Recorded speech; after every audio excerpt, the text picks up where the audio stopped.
نحمده ونصلي على رسوله الكريم أما بعد أعوذ بالله من الشيطان الرجيم بسم الله الرحمن الرحيم يا أيها الذين آمنوا اتقوا الله حق تقاته ولا تموتن إلا وأنتم مسلمون إن الله وملائكته يصلون على النبي يا أيها الذين آمنوا صلوا عليه وسلموا تسليما اللهم صل على سيدنا محمد وعلى آل سيدنا شفيعنا কি محمد দাঁড়ানো ভাইরা কি বলবেন না নাকি কষ্ট পাচ্ছেন? বাজার ঘাটে যারা তারা রাগ করে চলে গেছেন নাকি? ব্যবসা আর কি আপনারা মাইন্ড করেছেন? দাঁড়ায় যারা আছেন বসা যাবে না? এইখানে গোরস্থান না তো যে বসা যাবে না? বসার জায়গায় গোরস্থান না, এখন গোরস্থানে পাঠানো হবে না আপনাদের। বসেন, ভাবছে আবার গোরস্থানে পাঠাই দেবে কিন্তু। মেহরবানি করে বসেন যারা দাঁড়িয়ে আছেন রাস্তাঘাটে। নবীজির শানে প্রাণ ভরে আমরা একটু দরুদ পড়ছিলাম। বিশ্বনবী তার শান তার মানে আমরা জবান খুলে দরুদ পড়তে পারি। মেহরবানি করে বসুন সবাই, সবাই পড়ি আল্লাহুম্মা সাল্লি আলা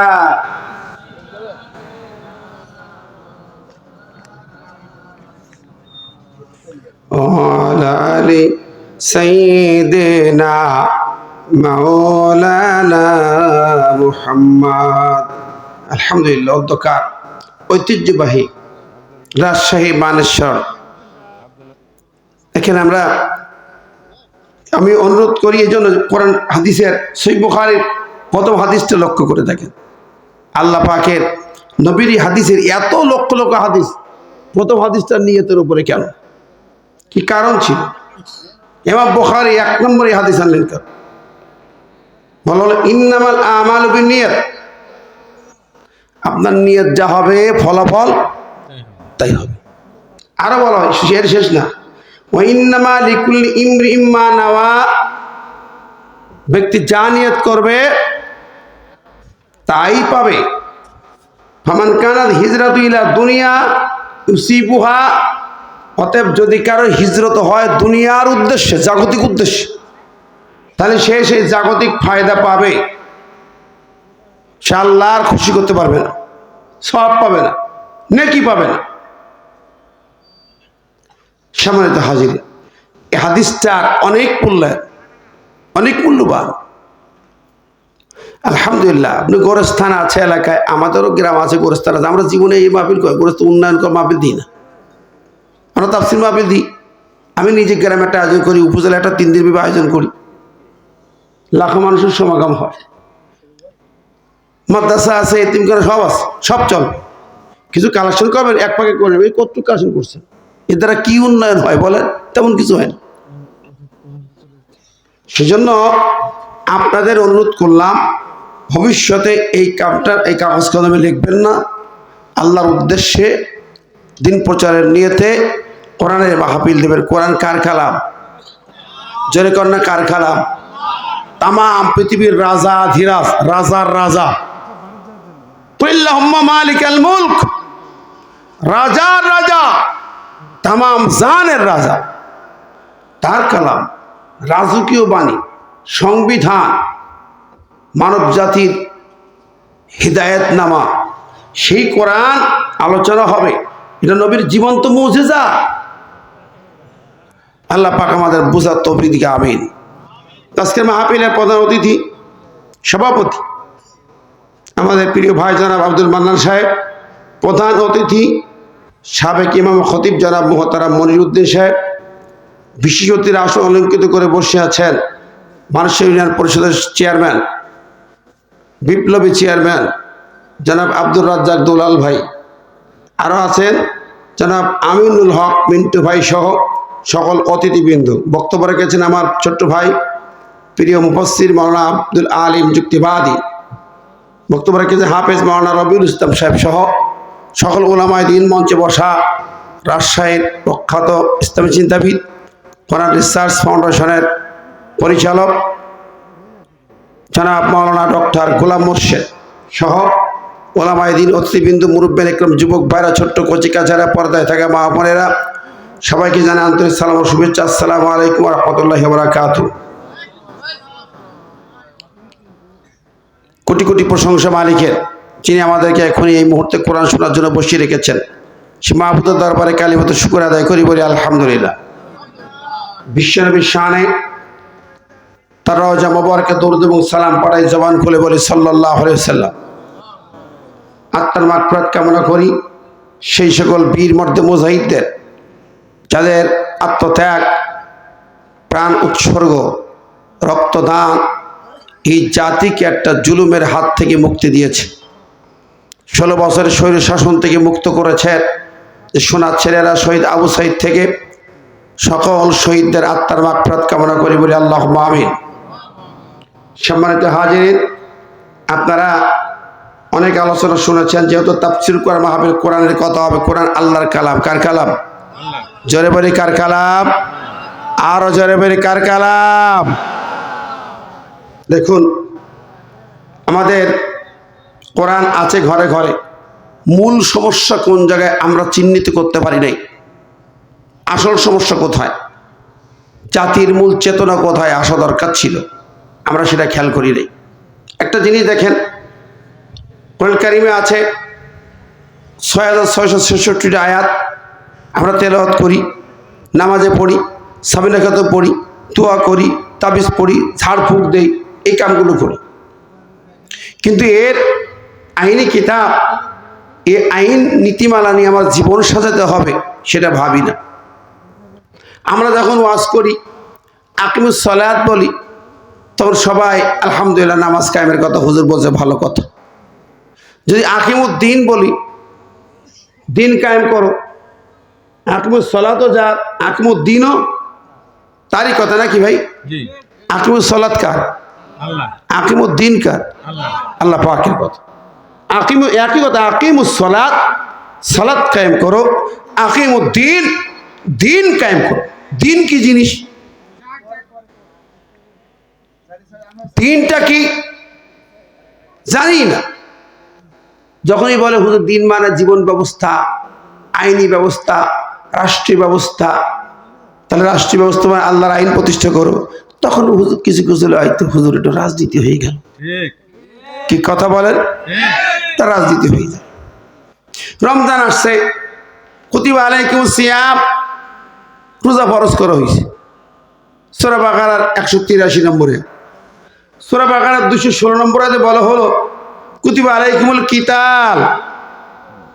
একই কথা, কুতিবা আলাইকুমুস সিয়াম, সিয়াম ফরজ করা হলো, কুতিবা আলাইকুমুল কিতাল, যুদ্ধ ফরজ করা হলো। এখন কুতিবা আলাইকুমুস সিয়াম দিয়ে ইমাম সাহেব বয়ান করবে, মুসল্লি সব খুশি, ঠিক আছে, ফজিলাত ইত্যাদি।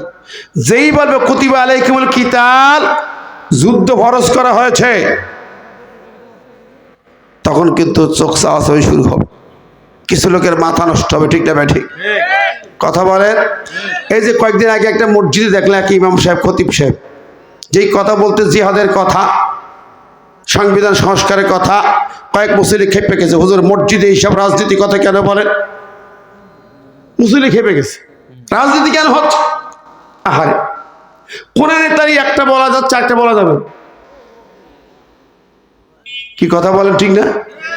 এখন কুতিবা আলাইকুমুল কিতাল কি? যুদ্ধ ফরজ। নবী 27টা যুদ্ধে সেনাপতি ছিলেন। আজকে যে অবস্থা শুরু হচ্ছে না জানি, যদি শুরু হয়ে যায় মুসলমান চুপ থাকবে? আজকে ভারত, মোদি, দিদিরা, মমতারা যে খেলা করতেছে,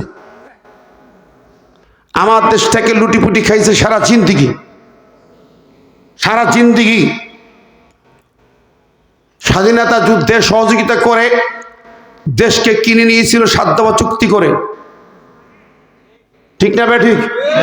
তারপর বঙ্গবন্ধু আসলো যখন, উনি যখন আসবেন পাকিস্তান থেকে, সেই 72-এ 10ই জানুয়ারি ইন্দিরা গান্ধী ফোন করে বলল, তুমি নয়াদিল্লি হয়ে যাবা, আমার সঙ্গে দেখা না করে যেতে পারবা না। গেলেন নয়াদিল্লি, দেখা করলে বলে যে 7 দফা চুক্তি তোমার দেশের সাথে, অস্থায়ী সরকারের সাথে, এই যে তাজউদ্দিন মিয়ার সাথেই দেখো। সেখানে দেখা গেল দেশকে বিক্রি করে দেওয়া হয়ে গেছে, ভারতের গোলাম বানানো হয়েছে, ভারত যা বলবে তাই, যা করবে তাই। উনি ছিলেন পাকিস্তানের জেলখানায়। 25 মার্চ কালো রাতে, 26 মার্চ স্বাধীনতার ঘোষণা দিলেন প্রেসিডেন্ট জিয়াউর রহমান। কি ঠিক না? স্বাধীনতার ঘোষক কে? জিয়াউর রহমান। কোনো সন্দেহ নাই, ঠিক না ঠিক? তার আহ্বানে ঘোষণায় দেশ ঝাঁপিয়ে পড়লো জনগণ, যুদ্ধ হলো। উনি দেশে আসতেছেন, দিল্লি বসে এখন পাচ্ছেন 7 দফা চুক্তি। আর কি পেলেন? ইন্দিরা গান্ধী পকেটে ঢুকাই দিলেন 4টি মূলনীতি লিখে, তোমার দেশ চালাবার সংবিধান হবে 4টি মূলনীতিতে: সেকুলারিজম, কমিউনিজম, ডেমোক্রেসি, ন্যাশনালিজম। অথচ 70-এর আগের নির্বাচনের সময় বাংলাদেশের আলেম ওলামা সহ নেতৃবৃন্দের সাথে কন্ট্যাক্ট ছিল। উনি পাকিস্তানের 70 নির্বাচন জয়ী হলে সরকার হবে, দেশ চালাবে, কোরআন সুন্নাহর বাইরে কোনো আইন হবে না। ঠিক। অঙ্গীকার ছিল, কন্ট্যাক্ট ছিল তার সাথে। ইন্দিরা গান্ধী বলে দিলেন, কন্ট্যাক্ট ফেলে দাও, ইশতেহার ফেলে দাও, আমরা যাই 7 দফা নীতি চুক্তি আর 4 দফা মূলনীতির আলোকে সংবিধান রচিত হবে, বাংলাদেশ চলবে। উনি ফিরে এসে তাই করলেন। ডক্টর কামাল সাহেবকে দিয়ে সেকুলার সংবিধান রচনা করলেন, দেশ চালানো শুরু হলো সেটা দিয়ে। আমার ভাইরা, প্রিয় বন্ধুরা, আমরা ভুলে যাই কথাগুলা। আমরা ওই জায়গায় হাত দিলে মাথায় কাজ করে না, রাজনীতির কথা বললে মাথায় কাজ করে না। হুজুররা আবার রাজনীতি করবে কেন নাকি? প্রিয় হাজিরিন, আমরা দেখতে পাই আমাদের ঈমান ধ্বংস হয়ে যাচ্ছে। উনি যা করলেন, ঈমান ধ্বংসকারী কাজ করলেন। এরপরে আবার প্রেসিডেন্ট জিয়াউর রহমান ক্ষমতায় এসে বিসমিল্লাহ লাগালেন সংবিধানে। প্রেসিডেন্ট জিয়াউর রহমান বিসমিল্লাহ লাগালো, ঈমান শব্দ আনলেন, আল্লাহর প্রতি আস্থা বিশ্বাস ভূমিকা আনা হলো। কিন্তু ওই সেই শেখের মেয়ে আবার ক্ষমতায় এসে বিসমিল্লাহ কাটলেন, ঈমান কাটলেন। এখন বলেন, যদি আমার দেশ চলে যে আইনে, উনি অফিস করেন, ব্যবসা করেন, চেয়ারম্যানি করেন, উনি অফিসার যে যা করেন, এই সব আইনের গোড়া তো সংবিধান, ঠিক না ঠিক? গোটা দেশ চলে সংবিধান দিয়া, সেই জায়গায় বিসমিল্লাহ কেটে বাদ দেওয়া হলো। কোরআনের শুরু বিসমিল্লাহ, বিসমিল্লাহ কেটেই বাদ দেওয়া হলো। তাহলে কি আছে কিছু? বিসমিল্লাহ কি রাজাকার ছিল? ঈমান কেটে বাদ দিল। যারা কাটলো, কেটে বাদ দিল, ওরা কি মুসলমান না বেঈমান? জোরে বলে না, মুসলমান না বেঈমান? বিসমিল্লাহ যারা সহ্য করতে পারে নাই, ঈমান সহ্য করতে হবে, কেটে বাদ দিয়েছে, ওরা কাফের না মুসলমান? পরিষ্কার কথা। এখন আপনি যদি বলেন এগুলো কি, এগুলো তো মূল জিনিস, তোমার ঈমান আছে কিনা আগে দেখো, ঈমানটা আছে কিনা। আমার প্রিয় ভাইরা, বন্ধুরা আমার, বিসমিল্লাহ কাটলো, ঈমান কাটলো জাতির মাথা থেকে। থাকলো ব্রিটিশ ল, সেকুলারিজম, কমিউনিজম, কুফরি মতবাদ, শিরকি মতবাদ। প্রিয় হাজিরিন, আমরা ঈমানের কথা চিন্তাই করি না। আল্লাহ বলে, তাবারাকাল্লাযী বিয়াদিহিল মুলক ওয়া হুয়া আলা কুল্লি শাইইন কাদির। রাজত্ব ক্ষমতা আল্লাহ, সার্বভৌম ক্ষমতার মালিক আল্লাহ। কে? জমিন কার? আকাশ কার? গাছপালা কার? বাতাস কার? জীব জানোয়ার কার? পশু পাখি কার? নদ নদী কার? ফল ফসল কে দেন? সব আল্লাহ। আইন চলবে কার? সার্বভৌম ক্ষমতার মালিক হবেন কে? আর জোরে বলি কে? আমরা এই কথা বললেই মুসলমানের কলিজায় যদি কারোর আঘাত আনে, বুঝতে হবে ওটা মুসলমান না, খতাম আল্লাহু আলা কুলুবিহিম, ওর অন্তরে মোহর মারা আছে। ঠিক না বে ঠিক? সুতরাং আমাদের কথা হলো, বিগত দিনেও বলেছি, এখনো বলেছি, যখন বিসমিল্লাহ কেটেছি, আন্দোলন করেছি, মামলা খেয়েছি, জেল খেটেছি, পরিষ্কার কথা হলো, বিসমিল্লাহ কেটে, ঈমান কেটে সেকুলার সংবিধান 72 সে সেকুলার সংবিধান চালু করবে, 92 ভাগ মুসলমান তা মানতে পারবে না। একদম শাহজালে বাংলায় আর সেকুলারিজম চলবে না, কমিউনিজম চলবে না, কোরআন হবে আমাদের সংবিধান। কারা কারা চাই দু হাত তুলে দেখায়। কিরে মানেশ্বর এত থামা কেন? তকবীর দেওয়ার লোক নেই, একজন নারাই তাকবীর, সব থেমে যাচ্ছে নাকি?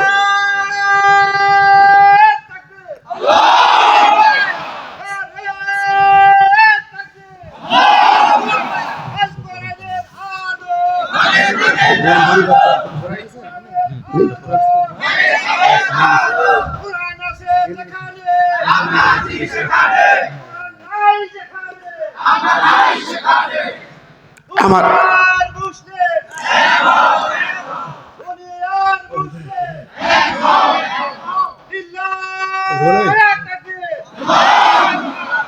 আমার ভাইরা আমার কথা কি মাইন্ড করলেন? ওই যে বলছিলাম আকিমুস সালাত যদি আমি বলে রাখবো, আকিমুদ দিন বললে দিন কায়েম করা মানে কি? দিন হলো কনস্টিটিউশন। দিন কি? কনস্টিটিউশন, জীবন আদর্শ, কোড অফ লাইফ, সেটাই কোরআন, সেটাই ইসলাম। কায়েম হবে কোথায়? দেখেন প্রিয় বন্ধুরা, আমরা যদি বলি আল্লাহ পাক তার কালামে যে কথাগুলো দিয়েছেন, হজ করো, হজ আদায় করো, মানুষ খুশি, হজ উমরা খুব খুশি, রাগ করবে? রাগ করবে না। যদি বলি হজে যে কথা বলা হয় লাব্বাইক আল্লাহুম্মা লাব্বাইক, লাব্বাইক লা শারিকা লাকা লাব্বাইক, ইন্নাল হামদা নি'মাতা লাকা লাকা ওয়াল মুলক লা শারিকা লাক, দুইবার লা শারিকা লাক, শিরিক হবে না। হজের মূল টার্গেট শিরিক বন্ধ করা। হজ আদায় করে বললে কেউ রাক্ষস হচ্ছে না। যদি বলা হয় শিরিক, মূর্তি পূজা চলবে না, রাস্তায় রাস্তায় মোড়ে মোড়ে মূর্তি চলবে না, তখন এটা রাজনৈতিক কথাবার্তা হয়ে যাচ্ছে। ঠিক না? ঠিক জোরে বলেন। তো হজের মূল শিক্ষাই হলো শিরিক বন্ধ করা। নবী আসলেন বুইস্তুরি কাসিল আসনাম, নবী আমি মূর্তি ভাঙার জন্য এসেছি। অথচ আমার দেশের বিগত 16 বছরের গভর্নমেন্ট 5,500 মূর্তি ভাস্কর্য সারা দেশে বানিয়েছে, হাজার হাজার কোটি কোটি ডলার ব্যয় করে। আমার ইমান ধ্বংস করেছে, টের পাই নাই। বলা হয়েছে ইন্না শিরকা লা জুলমুন আযীম, যারা শিরক করবে তারা সবচেয়ে আল্লাহর পরে বড় জুলুম করবে। কোরআন বলছে সূরা জুমারে 45, লাইন আশরাকতা লা ইয়াহবাতান্না আমালুকা, যে শিরক করবে তার সকল নেক আমল বাতিল হয়ে যাবে। যারা শিরকে জড়িত হবে তাদের নামাজ, কালাম, রোজা, হজ, যাকাত কিছুই কবুল হবে না। এখন বলেন তাহলে কি হজ কবুল হবে না? যারা যারা মোড়ে মোড়ে মূর্তি বানাইছেন, হজও করেছেন নেতারা, কে রাগ করছেন নাকি ভাই? ওই যে ভাই, ওই ভাই রাগ করলো নাকি? ওই ভাই উঠলেন কি? কারণ কি? এগুলো ওয়াজ না, এগুলো হলো ওয়াশ। ওয়াজ না, ওয়াশ। আমরা ওয়াজ করি না, আমরা ইমানের ওয়াশ করি। কথা বলেন, ওই ওয়াজ করি না। ইমানের ওয়াজ তোমার ইমান কেটে দিয়েছে। সারা দেশে মূর্তি বানিয়ে যারা সাপোর্টার ছিলেন, তাদের মূর্তির যাদের চাঁদা আছে, সাপোর্টার আছে, সব মুশরিক, কোনো কাজে লাগবে না। গোরস্থানে কেমনে যাবেন? গোরস্থানে কি নিয়ে যাবেন? শিরিক করেছেন। শিরিকপন্থী মাজার পূজারী, মূর্তি পূজারীদের সাপোর্ট করেছেন। আপনার ইমান তো নাই, বরবাদ হয়ে গেছে। কবরে কি নিয়ে যাবেন? আল্লাহ বলছেন ইয়া আইয়ুহাল্লাযীনা আমানুত্তাকুল্লাহ হাক্কা তুকাতিহি ওয়া লা তামুতুন্না ইল্লা ওয়া আনতুম মুসলিমুন।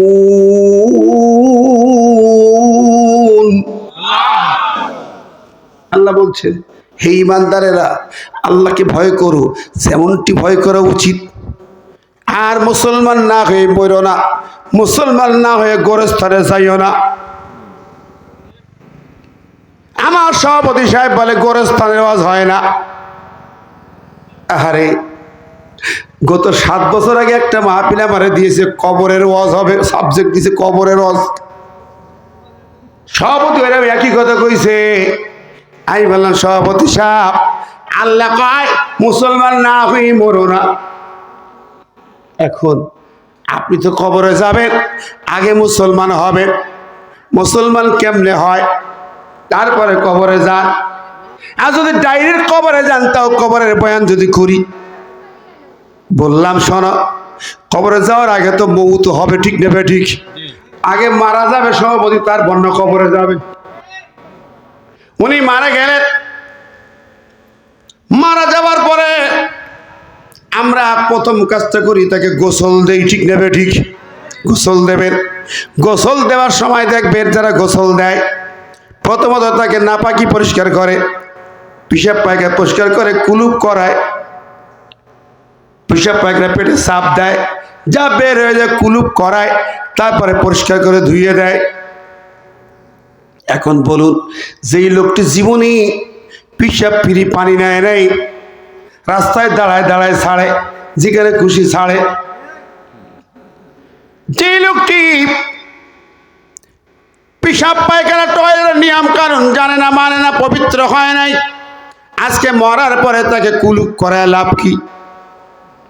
সারা জীবন কুলুপ করিনি, সারা জীবন পানি ব্যবহার করিনি, ওর গায়ে পেশাবের দুর্গন্ধ থাকে, মরার পরে ওর পিসাব পরিষ্কার করে কুলুপ করায় কি লাভ আছে কোনো?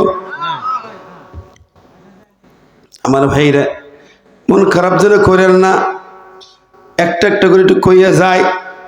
কুলুপ করালেন, গোসল দেওয়ালেন, সুন্দর করে গোসলের সময় তারে ওযু করায়, গোসল দেবার সময় তাকে ওযু করানো হয়। আপনি মুসলমানের সন্তান, সারা জিন্দগি নামাজে পড়েননি, ওযু জানেন না, ওযু জীবনে করিনি। 90 বছরই বুড়া মানুষ। আমাদের এক চাচাকে দেখতাম, মসজিদে আজান হচ্ছে, তাও পাশে এক দোকানে বসি বসি বিড়ি টানছে। 90 বছর বয়স, নামাজের আজান হয়, শুনতে পায় না, বিড়ি টানে। এই লোকটা মারা গেছে, এখন আপনি তাকে ওযু করাবেন, কোনো কাজে লাগবে? আহারে, এই লোকটা মারা যাওয়ার সময় আবার হুজুরের ডেকে আনে, ও হুজুরের ডেকে আনে, আলিম সাহেব চলেন, আমার আব্বার অবস্থা খারাপ, একটু তওবা পড়াই দেন। হুজুর আসলো, দাঁত একটাও গালে নেই, বলছে চাচা পড়েন তওবা। দাঁত তো নেই, চাচা বাসা বৌমা। হুজুর কয় তওবা, চাচা কয় বৌমা, কাম শেষ, ঠিক না? আমার ভাইরা, এমন মানুষ যদি মারা যায়, ওরে ওযু করায় কি কোনো লাভ আছে নাকি? আছে? নামাজ পড়ে নাই, মসজিদ মুখ হয় নাই, এই লোকটাকে আপনি ওযু করাবেন কেন? আমরা করাই, মরার পরে যত খাম, এরপরে গোসল দিয়া তাকে সাদা কাপড়ের কাপড় পরাইলাম। সারা জিন্দিগি আলেমদের দেখলে কলিজা ঝুলকায়, আলেমদের দেখলে কলিজা জ্বলে যায়, আলেমদেরকে কষ্ট দেয়, আলেমদেরকে ধরে মারে, আলেমদের নামে মিথ্যা মামলা দেয়, আলেমদেরকে জেলখানায় ঢোকায়। কনের পাখি আল্লামা সাঈদীকে মিথ্যা মামলা দিয়ে ফাঁসির রায় দেয়, দিছি না দেয় নাই? জোরে বলেন। আল্লামা মামুনুল হককে মামলা দিয়া হাত পা ভেঙে দেয়, আমির হামজাকে মিথ্যা মামলা দিয়া জেল খাটায়। আমার কথা কইলাম না? ও ভাই, মামলা দিয়া হামলা দিয়া চাকরি বরখাস্ত করে, ইমামতি কেড়ে নিয়ে এলাকা ছাড়া করেছে। আমি সেই ব্যক্তি, আরো অনেক আছে। বন্ধুরা আমার, এই লোকটা যদি মারা গেল, সারা জিন্দিগি ওর কলিজায় চলতো, মনে বড় জ্বালা রে পাঞ্জাবিওয়ালা, মনে বড় জ্বালা রে টুপি দাড়িওয়ালা। ওরা 3 জন হুজুর কাটাখালি এক জায়গা হয়েছে, গ্রেপ্তার হয়ে গেছে। রাজশাহী শহরে হাফেজ মান রবিউল ইসলাম সহ কয়েকজন হুজুর যখন মাদ্রাসার আলোচনা করে রেস্টুরেন্টে একটু খায় হোটেলে, সেই জায়গায় পুলিশ হ্যান্ডক্যাপ পরে ধরে নিয়ে মামলা দেয়। এই রাজশাহী, এই লোকগুলো মারা যাবার পরে আপনি কাপড়ে কাপড় পরাচ্ছেন, যে হুজুরের জুব্ব দেখলে কলিজা চলতো, মামলা দিয়ে জেল খাটাইতো, টুপিওয়ালা মানে ওর শত্রু।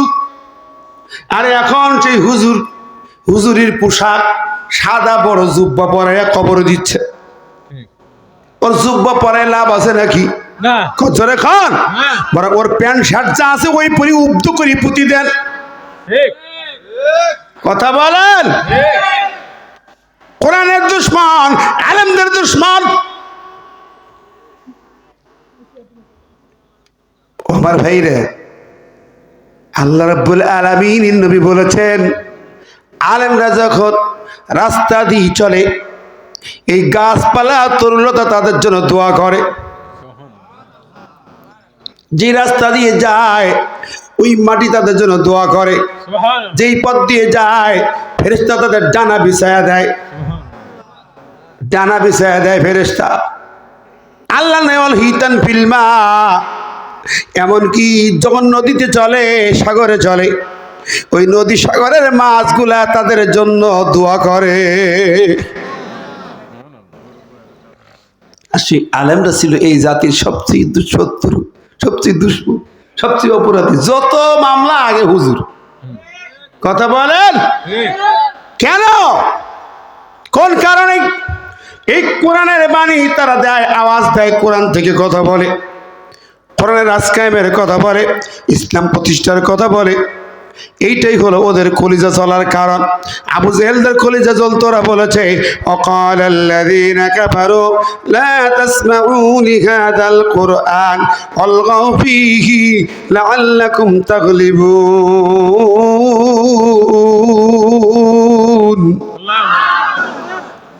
আবু জেহেলরা সিদ্ধান্ত নিছিল, কাবা শরীফের সামনে বসে মিটিং করে দুইটা সিদ্ধান্ত নিল, ওই আরবের লোকেরা, লা তাসমাউ লিহাদাল কোরআন, তোমরা এই কোরআন শুনবে না।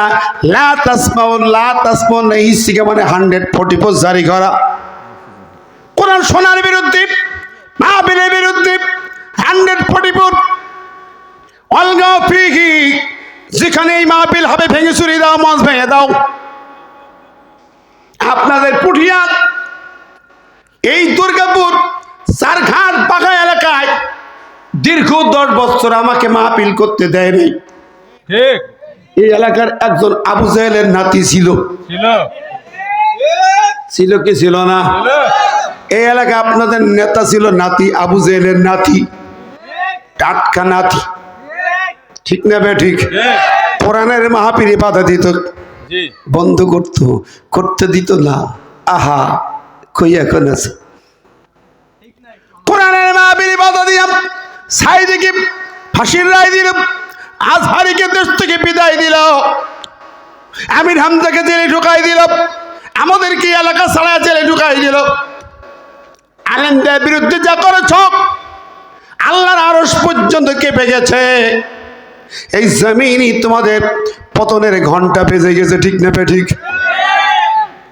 সুতরাং মনে রাখতে হবে, আমার আল্লাহ পাকের কোরআন বলেছে সূরা ইব্রাহিমের 13 নম্বর আয়াত, وقال الذين كفروا لرسلهم لنخرجنكم من أرضنا أو لتعودن في ملتنا فأوحى إليهم ربهم لنهلكن الظالمين। একটু জিকির করি সবাই, সুবহানাল্লাহ।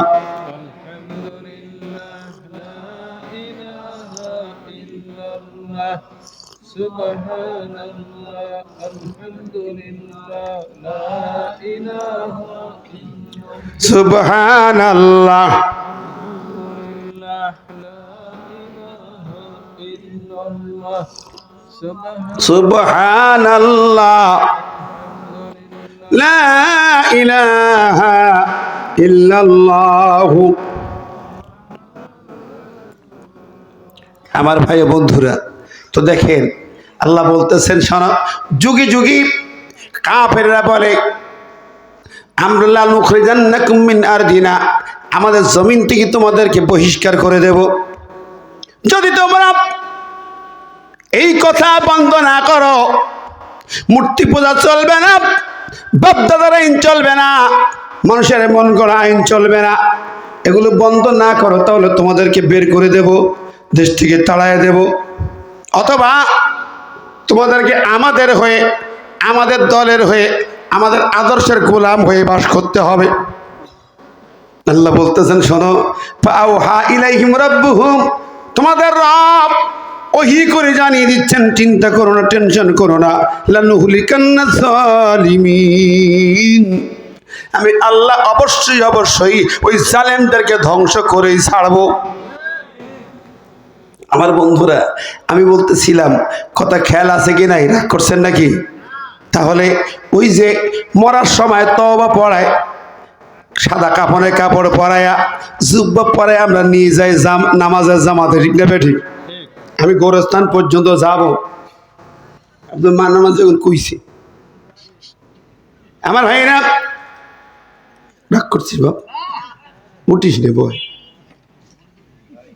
আমার বন্ধুরে খেয়াল করে দেখেন আল্লাহ পাকের বিধান কি আর আমরা করি কি? তওবা কবুল, আমরা তওবা পড়াই মরার আগে। তওবা পড়ে কখন? মরি যাচ্ছে হুজুর দেখি তাড়াতাড়ি তওবা পড়া, ঠিক না? তওবা পড়ে কাজে লাগে কিনা জানেন? এই তওবা কাজে লাগে? তওবা মানে ফিরে আসা, রিটার্ন আসা। ওই তওবা পড়লে মরার সময় তওবা পড়লে, কালেমা পড়লে যদি কবুল হয়, ফিরাউনের তওবা কবুল হলো না কেন? ফিরাউন তো মরার সময় কালেমা পড়েছিল। ফিরাউনকে যখন সাগরে চুপায়, ফেরেশতা মাথার চুলির মুঠি ধরে চুপায়া চুপায়, চুপায়া চুপায়া পানি ভক ঢক করে খায়, পেট ফুটে গেল, পেট ফুলে গেছে, বলে আর হয় না, আর পারি না। কেন? আমান্তু, আমি এখন ঈমান আনলাম, তুবতু আল, আমি এখন তওবা করলাম।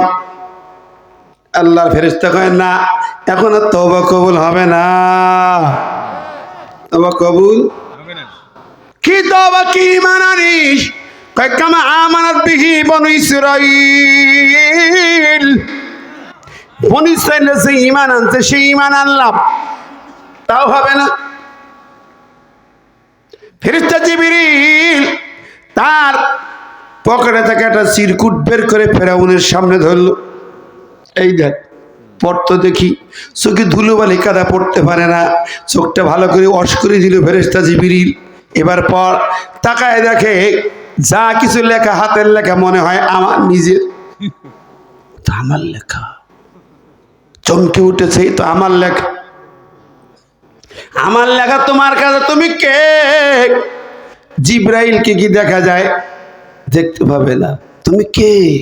কয় আমি যেই হই তোর জমের জম, তুই পড়। কয় হারে, এ তো সেই চিরকুট দেখি। আমার রাজদরবারে একটা নেতা আসলো, অমুক দেশের নেতা আসলো, আমার কাছে প্রশ্ন করলো, জানতে চাইলো ফতুয়া। ও ফিরাউনজি, তুই পৃথিবীর কাঁপানোর বাদশা, আমাকে একটু পরামর্শ দাও, ফতোয়া দাও।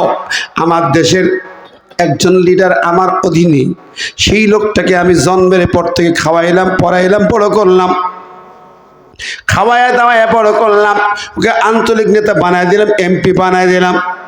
এখন সে আমার ক্ষমতা ধরে টান দেয়, আমার রাষ্ট্রের মূল ক্ষমতা কেড়ে নিতে চায়।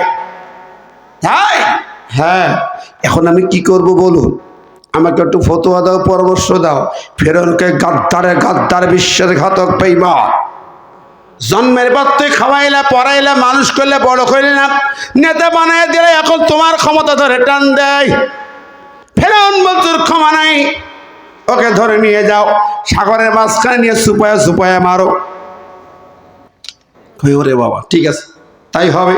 আচ্ছা, যখন চুপায়া চুপায়া মারবো, তো পা জড়ায় হাত জড়ায় মাপ চাইতে পারি, তখন কি মাপ করা যাবে? ওরা না, এত বড় গাদ্দারকে মাপ করা যাবে না, বরং যখন মাপ চাইবে, কথা বলবে, সাগরে বালু কাদা নিয়ে তার মুখের মধ্যে ঢুকায় ঢুকায় গেদে গেদে মুখ বন্ধ করে দাও। সে বলছে লিখে দাও, ফতোয়াটা লিখে দাও। ফেরাউন লিখলো, একটু নিচে সই করে দাও, স্বাক্ষর করে দাও, আমার সুবিধা হবে। স্বাক্ষর করে দিলে ওই চিরকুটটা জিবরাইলের পকেটে। ওই নেতার কেউ চিনা ছিল জিবরিল। জিবরিল বলে, নেতারে, এই তো কয় মাস আগে তোর লেখা, তোর ফতোয়া এখন বল, তোর জন্মের পর থেকে দেখাশোনা করলো কে? তোকে খাওয়াইলো কে, পড়াইলো কে, বড় করলো কে? তুই গোরস্থানের দারোয়ান ছিলি, মিশরের বাদশা বানাইলো কে? এত বড় রাজা বাদশা মানছি আল্লাহ, সেই আল্লাহ ক্ষমতায় হাত দিয়ে তুই বললি আনা রাব্বুকুমুল আলা, আমি বড় রব। তুই আল্লাহর ক্ষমতায় হাত দিস বেটা, তোর লেখা ফতো অনুযায়ী তোকে সুপায় সুপায় মারা হবে। আল্লাহু আকবার। তওবা কবুল হয়েছে নাকি? কালেমা কবুল হবে? জোরে কেন হবে? ও আমার ভাইরা বন্ধুরি, আজকের এই জমিন আল্লাহর জমিন ভুলে যাও, সার্বভৌম ক্ষমতার মালিক আল্লাহ ভুলে যাও। ভুলে গেছিলি সাড়ে বংশ তোমার বাবা পরিবার সব চলে যায়, একা একা দেশের বাইরে দুই বোন ছিল বেঁচে গেলে, ক্ষমতায় এসে ভুলে গেলে আল্লাহর নাম কেটে বাদ দিলে বিসমিল্লাহ কাটা, ইমান কাটা, সলিমুল্লাহ মুসলিম হলেন থেকে মুসলিম কাটা, কাজী নজরুল ইসলাম কলেজের নাম থেকে ইসলাম কাটা, হাজী মোহাম্মদ মহসিন হল থেকে মোহাম্মদ কাটা, সব কেটে বেটে বাদ দিক। এই দেশের ভালো মানুষগুলোকে ধরে ধরে জেলখানায় ভরেছ, কোরআনের মাহফিলগুলি বাধা দিয়ে বন্ধ করেছ, ঠিক না বে ঠিক? এই কাম যারা করবি এখনো যদি কেউ করে সেও বিপদে পড়বে। কোরআনের গায়ে হাত দিলে বিপদে পড়বে কি না? জোরে বলেন। কোরআনের মাহফিলে বাধা দিলে যেমন আল্লাহ পাক বলেন উতুল্লিম বাদা জালিকা জানিম, ওগুলো হলো বেজম্মা জাইরো। ওগুলো কি? কথা বলেন। যারা সন্তান কোরআনের মাহফিলে বাধা দেয় বেজম্মা জারস, কোরআনের আইন কেটে বাদ দেয় এগুলো বেজম্মা জারস। যারা বিসমিল্লাহ করে বাদ দেয় তারাও জারস বেজম্মা। কিসের মুসলমান, কিসের ইমান, কেন কিসের হাজি তুমি, কিসের গাজী তুমি? তোমার সব কেটেছে রে বাদ। ভাবতেছো গোরস্থানে যেই ভালো থাকবা, অক্টোবরে এক মাহফিল চার ঘাটে তাকবীর ধ্বনি মঞ্চে দিয়েছে, এক শয়তান বাধা দিল, ঠিক নেবে ঠিক? এই মিডিয়াগুলো জানা আছে না নাই? যারা তাকবীর সহ্য করতে পারে না, আল্লাহু আকবার কলিজায় জ্বলে, ওরা কি মুসলমান না বেঈমান? ওরা স্বৈরাচারের দালাল, ঠিক না ঠিক? ওরা জালেমের দালাল, ওরা ভারতের গোলাম, ওরা আমেরিকার গোলাম, ইহুদের গোলাম, ফিরাউনের বাচ্চা, নমরুদের বাচ্চা, আবু জাহেলের বাচ্চা। শুধু তাই না, আমি বলি যে ব্যক্তির তাকবীর সহ্য করতে পারে না, এখন তার জানাজা দেবেন, ওই যে আব্দুল মান্নান ভাই কবরস্থান পর্যন্ত যাই আগে। সেদিন এক মাহফিলে যে বলেছিল পরে বলে হুজুর মাপ চাই, আর গোরস্থানে ঢুকতে হবে না। ঢোক। এবার জানাজা হবে, কাপড়ে কাপড় পরালে জানাজা দেবেন কয় তাকবীর? কয় তাকবীর? হ্যাঁ, যে লোক তাকবীর সহ্য করতে পারলো না, তাকবীর বন্ধ করতে বলে, ওর জানাজা হবে কি দিয়ে? কথা কান জোরে কান। তাকবীর না, ওর হবে জয় বাংলা দিয়ে, ঠিক না বেঠিক? ওর জানাজা হোক চারবার জয় বাংলা দিয়ে ঢুকে যে। রাগ করছেন নাকি? মন খারাপ করলেন? আল্লাহু আকবার এই শব্দ তার সহ্য হয় না। আল্লাহু আকবার কি জিনিস ভেবে দেখে। আল্লাহু আকবার কি? আপনার জন্মের পর প্রথম কানে কি শুনে হয়েছে? প্রথম কি? আল্লাহু আকবার। জানেন পৃথিবীতে যখন কারো জন্ম হয়, আমরা প্রথমে জন্ম হওয়ার পরে কি শব্দ করে, আওয়াজ করে? কান্দে, টে টে টে, নাকি? ঠিক না? আমাদের নবী জন্মের পরে কি বলেছিলেন জানেন? কেঁদেছিলেন না কি বলেছিলেন? কেউ জানি না।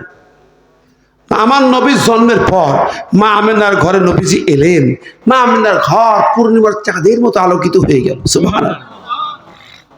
কারণ আমার নবী পূর্ণিমার চাঁদে সেই সুন্দর ছিলেন, ঠিক কিনা কর? একটু আগে হাদিস লিখছিলাম, আন সাবির ইবনে সামরা قال রাআইতু রাসূলুল্লাহ সাল্লাল্লাহু আলাইহি ওয়াসাল্লাম ফি লাইলাতিন ইদিহিয়া ওয়া আলাইহি হুল্লাতুন হামরা ফাজালতু আনজুরু ইলাইহি ওয়া ইলাল কামার ফালাহুয়া ইনদি আহসানা মিনাল কামার আও কামা ক্বালা আন-নবী সাল্লাল্লাহু আলাইহি ওয়াসাল্লাম। রাওয়াহু তিরমিজি। হযরত জাবের বলেন পূর্ণিমার চাঁদের রাতে পূর্ণিমার চাঁদ যখন পুরাপুরি মাথার উপরি, ওই সময় আমি আমার নবীর দিকে তাকাইলাম। ওয়ালাইহি হুল্লাতুন হামারা, নবীর সুন্দর লাল টকটকি বাসন্তী মতো গাঢ় কালারের ডোরা কাটা জামা পরা। আর নবীর দিকে আমি তাকাইলাম। ওয়াইলাল কামার, একবার নবীর দিকে তাকাই, একবার চাঁদের দিকে তাকাই। আমি দেখি, আমার মনে হলো আমার নবী পূর্ণিমার চাঁদের চাইতো বেশি সুন্দর। জোরে বলেন না সুবহানাল্লাহ। আমার ভাই বন্ধুরা, বিশ্বনবী মুহাম্মদ রাসূলুল্লাহ সাল্লাল্লাহু আলাইহি সাল্লাম এত সুন্দর মানুষ ছিলেন, ঠিক না বেঠিক? তাকেও তোরা মারছে, কষ্ট দিছে। এটা আমার ভাইরা, তো কি বলতেছিলাম যেন, কথা মনে আছে? কি হবে? জানাজা। হ্যাঁ, কয় তাকবীর?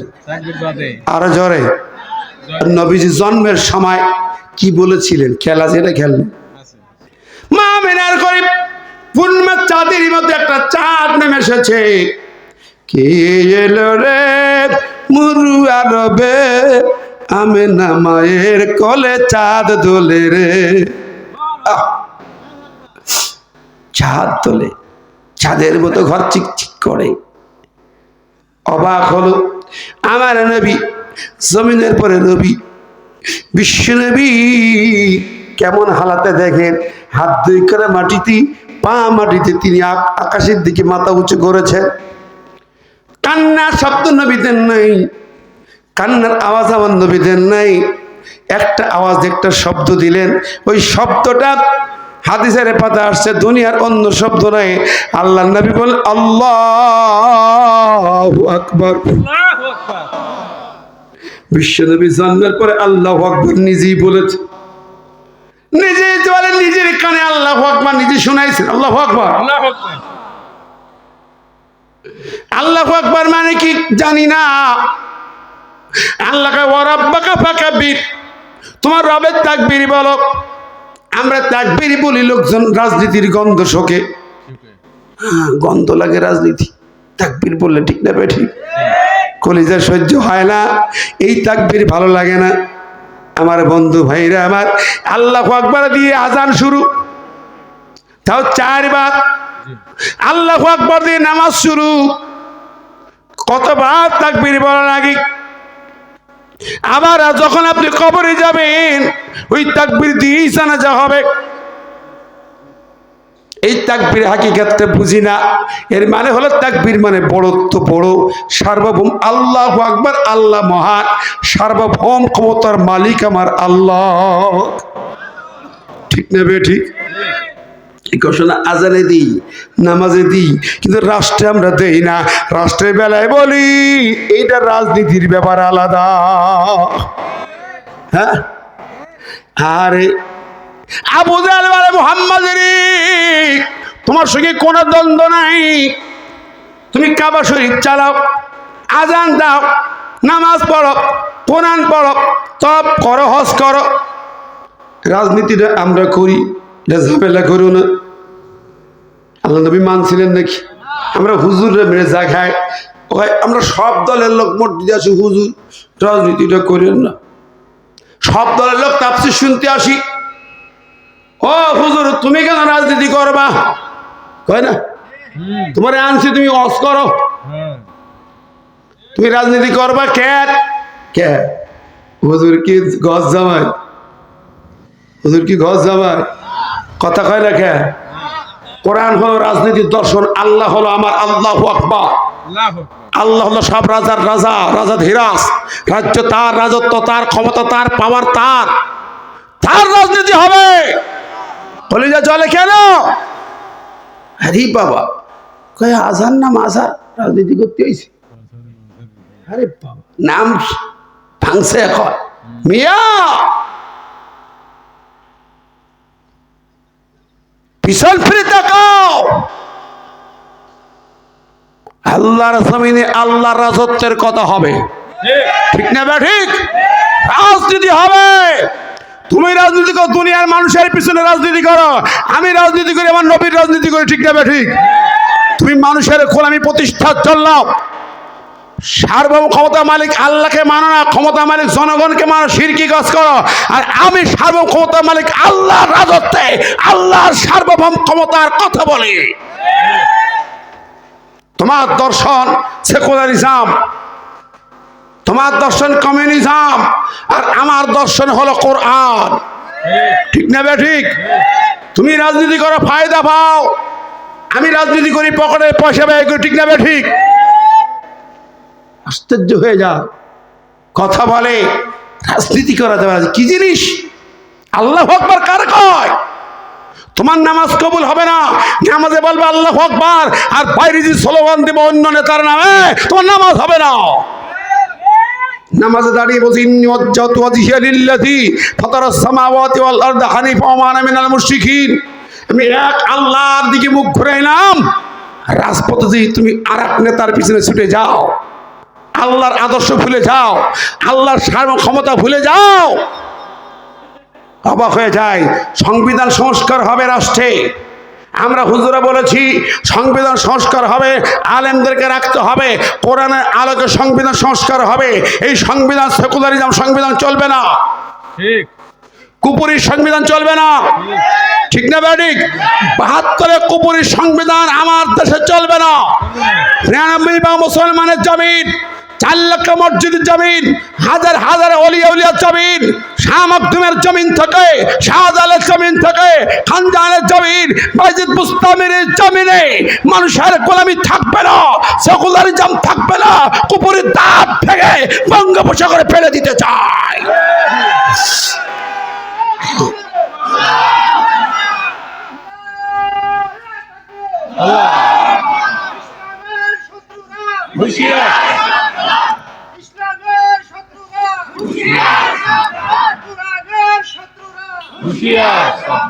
আমার নেতা তোমার নেতা বিশ্বনবী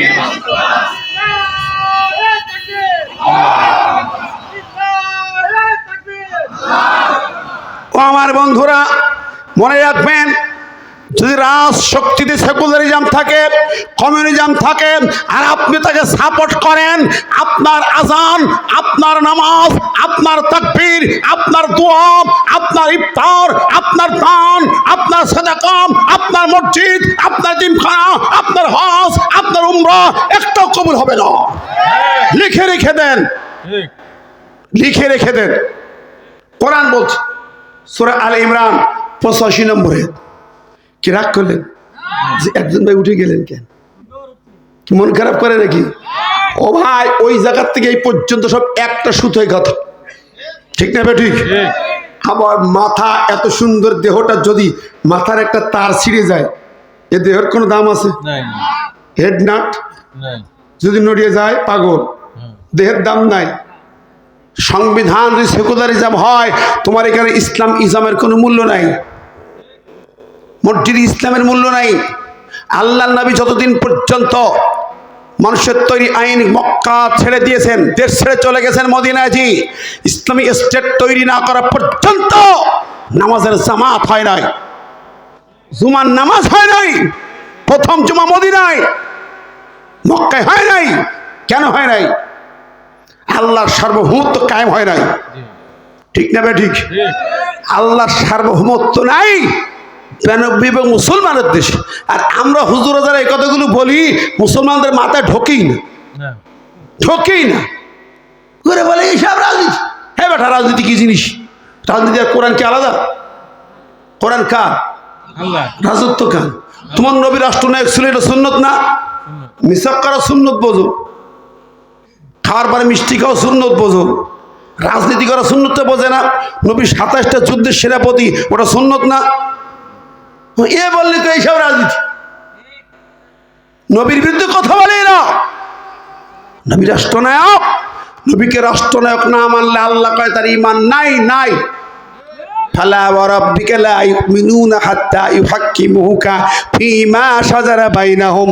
আমার আল্লাহ বলেন সূরা নিসার 65 নম্বরে আল্লাহ কসম করে বলেন লা ইউমিনুন, এই যে লোকগুলো টুপিওয়ালা দাড়িওয়ালা তুমি দেখছো নামাজি মসজিদে ঘুরে ঘুরে বেড়ায়, কিন্তু আমার নবী রাষ্ট্রনায়ক মানে না রাজতে আমার আইন মানে না, ওরা মুসলমান না, ওদের ইমান নাই।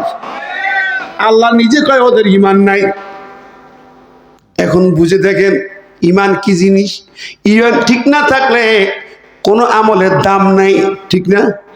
আবু জেহেল কাবাঘর বানাইছিল, আল্লাহর কাছে পাই পয়সা মূল্য নাই। আবু জেহেল হজ করতে পাই পয়সা মূল্য নাই। আবু জেহেল তপ করে পাই পয়সা মূল্য নাই। আবু জেহেল জমজম পানি দিয়ে গোসল করে কোনো মূল্য নাই। ইমান নাই, এই জন্য মূল্য হয় নাই। ইমান ঠিক নাই। আমার ভাইরা, আমি বলতেছিলাম যারা তাকবীর সহ্য করতে পারে না, আল্লাহর সার্বভৌমত্ব মানতে পারে না, ওদের কোনো ইমান নাই, আমলের কোনো মূল্য নাই। এখন আপনি তাকবীর দিয়ে জানাজা দিবেন, জানাজা দিচ্ছেন, তাকবীর দিয়া জানাজা পড়াইলেন, কবরে নিয়ে গেলেন, কবরে ঢুকাবেন কি বলে? বিসমিল্লাহি ওয়া আলা মিল্লাতি রাসূলিল্লাহ। ও আমার চাচা জানরা, ও মুরব্বীরা, যুবক ভাইরা যারা রাস্তাঘাটে দাঁড়িয়ে দাঁড়িয়ে শুনছো, বাজারে বন্দি কথাগুলো শোনো। খবর রাখবে তুমি কার কাছে রাখবে? কোন নেতা তোমাকে রিসিভ করবে? দুনিয়ার কোন নেতা রিসিভ করবে না, দুনিয়ার কোনো পীর ওলি রিসিভ করবে না, আলেম ওলামা রিসিভ করবে না, কোনো ইমাম সাহেব তোমাকে কবরে রিসিভ করবে না। কবরে একজন রিসিভ করবে, একজন নবী, একজন নেতা মুহাম্মাদুর রাসূলুল্লাহ সাল্লাল্লাহু আলাইহি সাল্লাম তোমাকে কবরে রিসিভ করবে। নবী ছাড়া কেউ রিসিভ করবে? নবীর নামেই রাখা হয়, আর কারোর নামে না, নবীর কাছেই রাখা হয়, নবীর নামে রাখা হয়। বিসমিল্লাহি ওয়া আলা মিল্লাতি রাসূলিল্লাহ। আল্লাহ তোমার নামে বিসমিল্লাহ বললা তোমার নবীর কাছে রেখে গেল। নবীর দলের কর্মী কারে রাখলো? সে এখন নবীর দলের লোক কিনা, রাখলে তো নবী নেবে কিনা? তুই নবীর দলের না হয় নেবে না, নবীর দলের না হলে নেওয়া হবে না, নেওয়া হবে। এখন আপনি কোন দলে হিসাব করেন? দুনিয়াতে ভাই আমি দলাদলি বুঝি না, আমি নিরপেক্ষ লোক, আমি ভালো মানুষ, আমি হাজি মানুষ, আমি গাজী মানুষ, আমি ইমাম মানুষ, দলের মধ্যে নেই। ও ভাইরে, বন্ধুরে, এখন বলেন কবর রাখার সময় তোমাকে নবীর দলের কর্মী হিসেবে বলে রাখা হয়, ওই লোকটা যদি নবীর দলের না হয়, সারা জীবন নবীর দলের, আল্লাহর দলের লোকজনকে মেরেছে, কেটেছে, রক্তাক্ত করেছে, হয়রানি করেছে, ফাঁসির মঞ্চে ঝুলিয়েছে, ক্রস ফায়ার দিয়েছে, আয়না ঘরে ঢুকাইছে, ঠিক না বেঠিক? আর এখন তুমি মরার পরে কেমন করে নবীর দলের কর্মী হয়ে গেলে? তুমি তো শেখের বেটির কর্মী, তুমি তো কথিত বঙ্গবন্ধুর কর্মী, কেমনে তুমি নবীর কর্মী হবে? নবীর দলে মেম্বার হয়ে কবরে যাবে। দুনিয়ায় দেখেন ভাইরি, আগের যুগে 16 বছর গেল, ওরা না থাকলে মাহফিল হইতো না, ওরা সভাপতি, ওরা প্রধান অতিথি, ওরা বিশেষ অতিথি, ঠিক নেবে ঠিক? আবার এখন দেখেন, ও বন্ধুরে, হায় হায়, এখন যদি ওরা কেউ মঞ্চে আছে, এই পোস্টারের নাম থাকে সেই মাহফিল বন্ধ। 24 তারিখ চারঘাটের নিমতলা না কোন জায়গায় আমার মাহফিল করতে দিচ্ছে না, আগামী 24 তারিখ হবে না, কারণ ওখানে সভাপতি বানাইছে ওই স্বৈরাচারের লোকের। তার মানে কি, এখন যদি কেউ স্বৈরাচারের লোক চেয়ারম্যান হোক আর যত বড় নেতা হোক, নাম দিলে এখন তার মাহফিল বন্ধ, ঠিক না ঠিক? কথা বলেন কেন? এই যে দলিলের ব্যাপার, দলের ব্যাপার, ঠিক আছে না নাই? আর ওরা হলো স্বৈরাচারের লোক শুধু না, ওদের মতো নিকৃষ্ট মানুষই জমিনে আর কেউ না। এখনো তোমরা ভারতের গোলামি করো, এখনো ভারতের তাবেদারি করো, এখনো দিল্লির গোলামি করতে মন চায়, ঠিক না বেঠিক? এখনো তোমাদের দিদি ছাড়া কিছু বোঝো না, তোদের কলিজায় ব্যথা লাগে না? লাগে না, একটু বারো লাগে না? 5ই আগস্টের চেতনা আমার কাছে 3টি চেতনা। কয়টা? 3টা। বলবো কি? জি। কষ্ট পাচ্ছেন নাকি? 3টি চেতনা 5ই আগস্টের বিপ্লবী। 1 নম্বর চেতনা হলো গোটা জাতি ছিল ঐক্যবদ্ধ, জি। ঠিক কিনা কর? কোন দলাদলি ছিল না, ওদের এগেনস্টে সবাই এক। বিএনপি জামাত বলেন সব দল পিছনে এক, সামনে ছাত্র সমাজ। জি। কোন গুতুগুতি ছিল না, আলেমরা এক ছিল, এক দফা এক দাবি ছিল ছাত্রদের, ঠিক কিনা? প্রথম ছিল রাজাকার, যেই রাজাকার দিয়ে ক্ষমতায় গেল বুড়ি, যেই রাজাকার দিয়ে নাচাইছে গোটা দেশে, যেই রাজাকার দিয়ে ফাঁসির মান সাজাইছে গোটা দেশে, আর সেই রাজাকার শব্দে ফেসে গেল, ঠিক কিনা কর? সেই শব্দে ফেসে গেছে। যেই শব্দে তোমার উত্থান, সেই শব্দে তোমার পতন। যেই রাজাকারে উত্থান, সেই রাজাকারে পতন। ও বন্ধুরা, ছাত্র সমাজ এক ছিল, দলাদলি ছিল, কথা বলেন? এক দফায় এক দাবি, সবাই রাস্তায় নেমে এলো।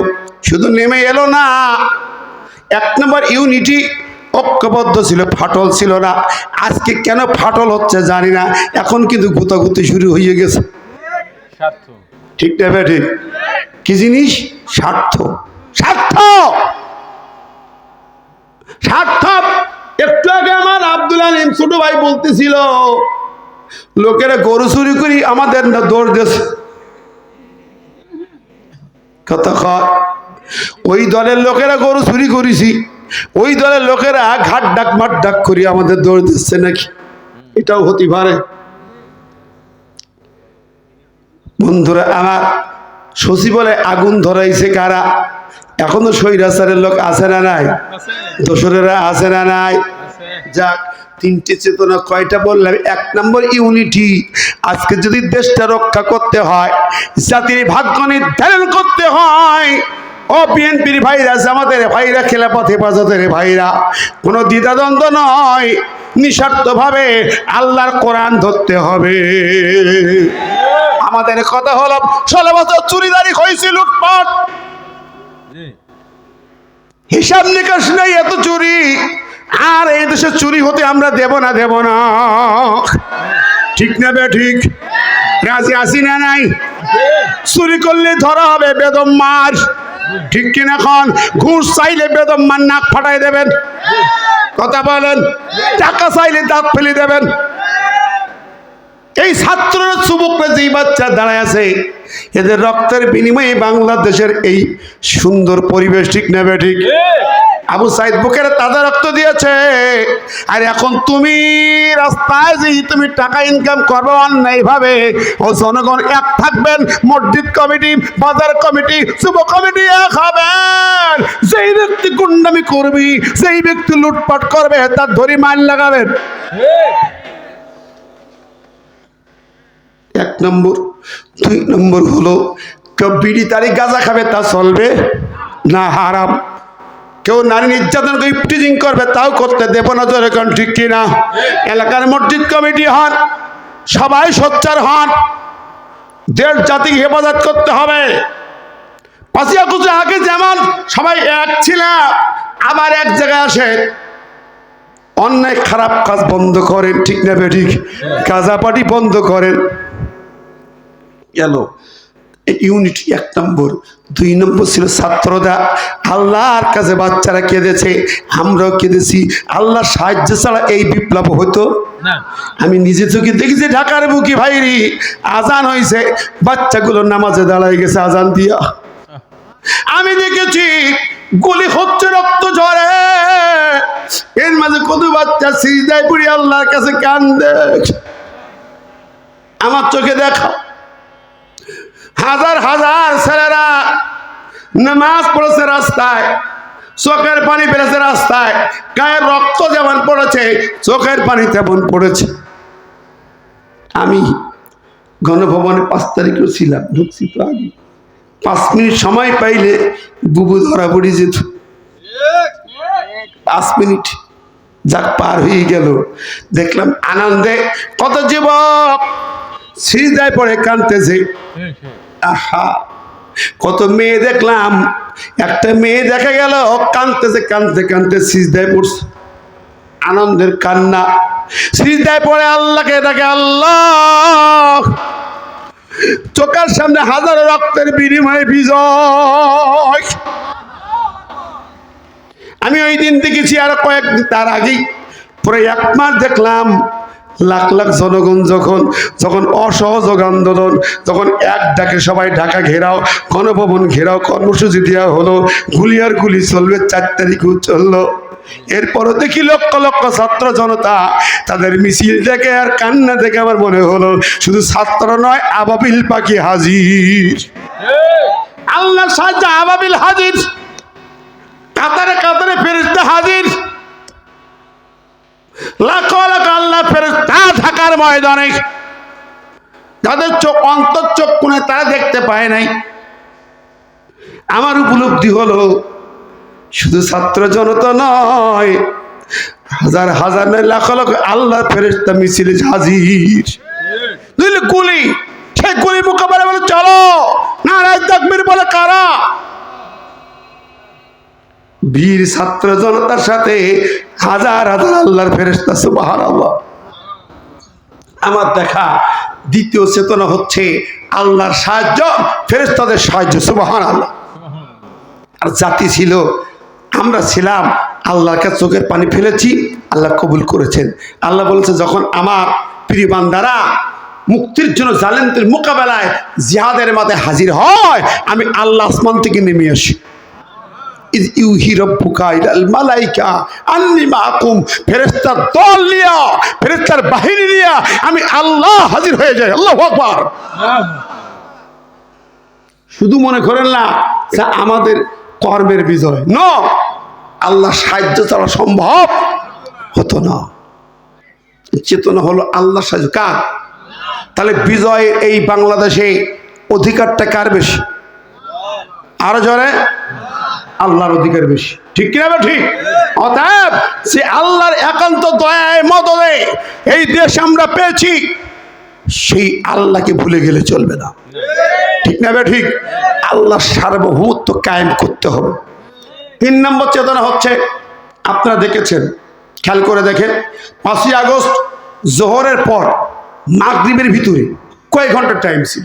বেশি না, হয়তো 5 ঘন্টা, 4-5 ঘন্টার ভিতরে বাংলাদেশে যত শিরকের আড্ডা মূর্তি ছিল, রাস্তাঘাটে যত বাপের ছবি ছিল, মূর্তি ছিল, সব ভেঙে খান খান, সব মাথায় হিসু করেছে। ঠিক কিনা বলেন? কয় ঘন্টার ভিতরে? 4 থেকে 5 ঘন্টা। সারা দেশের মূর্তি সব সাইজ। খেয়াল করেন, পরিষ্কার ভাইরা আমার, ব্রেনে নেন, এটা একটা চেতনা, বিশেষ চেতনা, এটা জেনতনের ব্যাপার না। এই ছাত্র জনতা, বিপ্লবী জনতা এটা ভাঙলো কেন? সব জিরো করলো কেন? বন্ধুরা আমার, জাতির পিতা হযরত ইব্রাহিম আলাইহিস সালাম। জাতির পিতা কে? ইব্রাহিম আলাইহিস সালাম। মিল্লাতে আবিকুম ইব্রাহিম। আল্লাহ কয় তোর জাতির পিতা ইব্রাহিম, আর এই বেটি কইছিল মিল্লাতে আবিকুম শেখ মুজিব। নাউযুবিল্লাহ। ঠিক না? ঠিক। ওরা বানাইছে মুজিবের দেশ, মূর্তি বানাইছে, নমরুদ বানাইছিল মূর্তি, ভেঙেছিল ইব্রাহিম, মূর্তি ভেঙে ইব্রাহিম জাতির পিতা, আর এই নেতা মূর্তি বানাইয়া জাতির নেতা। কথা কন, ইব্রাহিমের স্মৃতি মূর্তি ভাঙা, আল্লাহর কথা লা তুশরিক বিল্লাহ, মূর্তি ভাঙো। আমার নবী বুইস্তুলি কাসিল আসনাম, আমার নবী বলে আমি মূর্তি ভাঙতে দুনিয়া এসেছি। মক্কা বিজয় হলো, কাবা শরীফের 360টা মূর্তি ভেঙে চুরমার করে ফেলে দেওয়া হলো। সঙ্গে সঙ্গে 2-1 ঘন্টার ভিতরে আমি দেখলাম বাংলার জমিনে 5ই আগস্টের বিপ্লবের পরে কয়েক ঘন্টার ভিতরে 5000 মূর্তি ভাস্কর্য ভেঙে জিরো করা হয়েছে। এটা নবীদের চেতনা, ইসলামের চেতনা। আল্লাহকে খুশি করা, জোরে কোন সুবহানাল্লাহ। আল্লাহকে ইন্না শিরকা লাযুলমুন আযীম। বান্দারে, যখন একটা মূর্তি বানানো হয় ওটা আমার আল্লাহর ঘাড়ে চাপানো হয়, আল্লাহর ঘাড়ে চাপে জুলুম করা হয়। ও বান্দারে, তাহলে 5ই আগস্টের চেতনা হলো মূর্তি মুক্ত বাংলাদেশ, ঠিক না ঠিক? শিরিক মুক্ত বাংলাদেশ। অতএব 5ই আগস্টের চেতনা যদি ধরেন, জুলার চেতনা যদি ধরেন, আল্লাহর সাহায্য আর মূর্তি মুক্ত বাংলাদেশ চাই, ঠিক কি না? অতএব হকটা আল্লাহর বেশি। এই জমিনে আমরা চাই আগামীতে এই জন্য সার্বভৌম ক্ষমতার মালিক হবে কে? জমিনের মালিক যে আল্লাহ। আমার সংবিধান সংস্কার করে আল্লাহর সার্বভৌমত্ব বসাও। হুজুর, ওই সংবিধানে কি আছে? ওই সংবিধানে বলা আছে আল্লাহর সার্বভৌমত্ব মানা যাবে না, মানা যাবে না। দেখেন, আপনারা জানেন বাংলাদেশ জামাত ইসলামীর হাইকোর্টে নিবন্ধন বাতিল করেছিল। কেন করেছিল জানেন? রাজাকারের দল তাই, যুদ্ধ অপরাধী দল তাই না, এজন্য না। কিন্তু কি জন্য? ওই সংবিধানে লেখা আছে আল্লাহ হলেন সার্বভৌম ক্ষমতার মালিক, সার্বভৌম ক্ষমতার মালিক আল্লাহ। এইটা লেখার কারণে হাইকোর্ট বলল বাংলাদেশের সংবিধানের অনুযায়ী, আইন অনুযায়ী এইটা যেখানে লেখা এটা বাতিল করা হবে। কারণ বাংলাদেশ সরকারের সংবিধান, সেখানে বলা হলো সার্বভৌম ক্ষমতার মালিক জনগণ, পাবলিক।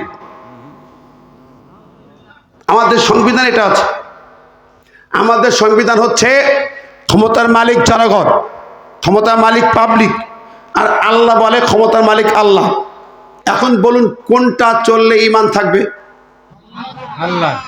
ও যুবকেরা, বুঝতে হবে। আজকাল এই কথা বললে কেউ কেউ রেগে যাচ্ছে যে আমাদের দেশের বিরুদ্ধে কথা বলে। হে ভাইয়া, দেশের বিরুদ্ধে কথা নয়। আমরা যদি দেশের বিরুদ্ধে বলে থাকি আইনের বিরুদ্ধে, আর তোমরা যদি আইন বজায় রাখতে চাও, তুমি আল্লাহ দ্রোহী, খোদার দ্রোহী, ফেরাউনের বাচ্চা তোমরা। আমরা যদি দেশদ্রোহী হই, তোমরা খোদার দ্রোহী। ভেবে দেখেছ? আল্লাহকে কুলিল্লাহুম্মা মালিকাল মুলক তাবারাকাল্লাযী বিয়াদিহিল মুলক আল্লাল কুওয়াতা লিল্লাহি জামিয়া। সার্বভৌম ক্ষমতার মালিক আল্লাহ হবে। তুমি এত ক্ষমতার বাহাদুরি দেখাও, এক মুঠো মাটি বানাও, এক মুষ্টি বালি বানাও। আল্লাহ চ্যালেঞ্জ করে বলে একটা মাছি বানা, একটা মাছি তৈরি কর। জুবাব, একটা মাছি তৈরি ক্ষমতা তোর যদি থাকে আমি মেনে নেব। আল্লাহ আর কয় একটা মাছি যদি তোর নাকফুলটা নিয়ে যায়, ফেলানো নাকফুলটা নিয়ে যায়, তোর কেড়ে নেবার ক্ষমতা নাই? কিসের পাওয়ার, কিসের ক্ষমতা তোমার? তাহলে ও মুসলমান, এই একটা জায়গায় যদি ঈমান সংশোধন না হয়, আমাদের ঈমানকে জবাই দেওয়া হচ্ছে। 92 মুসলমানের দেশের জমিন, আমাদের ঈমান জবাই দেওয়া হচ্ছে। এই জন্য আমরা ওইটা আর মানতে রাজি, ঠিক নেবে ঠিক? প্রত্যেকটি মসজিদের জুমার খুতবায় বক্তব্য আসতে হবে, সকল ইমামকে জোরে কণ্ঠে কথা বলতে হবে। প্রয়োজন হলে পরে আমি গতদিনই হাজার হাজার জনতার সামনে বলেছি, প্রয়োজন যদি হয় আমরা আলেমরা কিন্তু আবার ডাক দেবো, ঢাকাতে মহাসমাবেশের ডাক দেবো। আমি বলেছি আল্লাহ মামুনুল হক ভাই, এনায়েতুল্লাহ আব্বাসী ভাই, মুফতি কাজী ইব্রাহিম, আল্লামা তারিক মুনাওয়ার, আল্লাহ ডক্টর মিজানুর আজহারি, মুফতি আমির হামজা, শাহেদ জামাল উদ্দিন, আবুল কাদের পাশার সহ কাবার বাংলাদেশের এই 4 লক্ষ ইমামকে ডাক দেওয়া হবে।